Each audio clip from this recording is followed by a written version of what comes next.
আজ আমি পেয়েছি সরস্বতী মা লুক চ্যালেঞ্জ। আর সরস্বতী মা সাজার জন্য আমি সাদা শাড়ি পরবো নাকি লাল শাড়ি পরবো? সরস্বতী মা তো সাদা শাড়ি পরে, তাই আমিও সাদা শাড়ি পরবো। এবার আমি সরস্বতী মায়ের মেকআপ করবো নাকি লক্ষ্মী মায়ের মেকআপ করবো? আমি সরস্বতী মায়েরই মেকআপ করবো। এবার আমি চুলটা খোপা করবো নাকি ছেড়ে দেবো? ছেড়েই দেবো। এবারে মালা পরবো নাকি কোমর বন্ধনী পরবো? দুটোই পরবো। আজ আমি সোনার মুকুট পরবো নাকি হীরের মুকুট পরবো? আমি সোনার মুকুটই পরবো।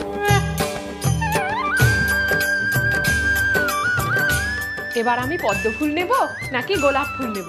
সরস্বতী মা তো পদ্ম ফুলই নেয়, তাই আমিও পদ্ম ফুলই নেব।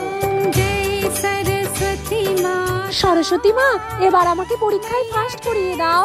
আমি তোমাকে শুধু বিদ্যাই দিতে পারি, পরিশ্রম তোমাকেই করতে হবে।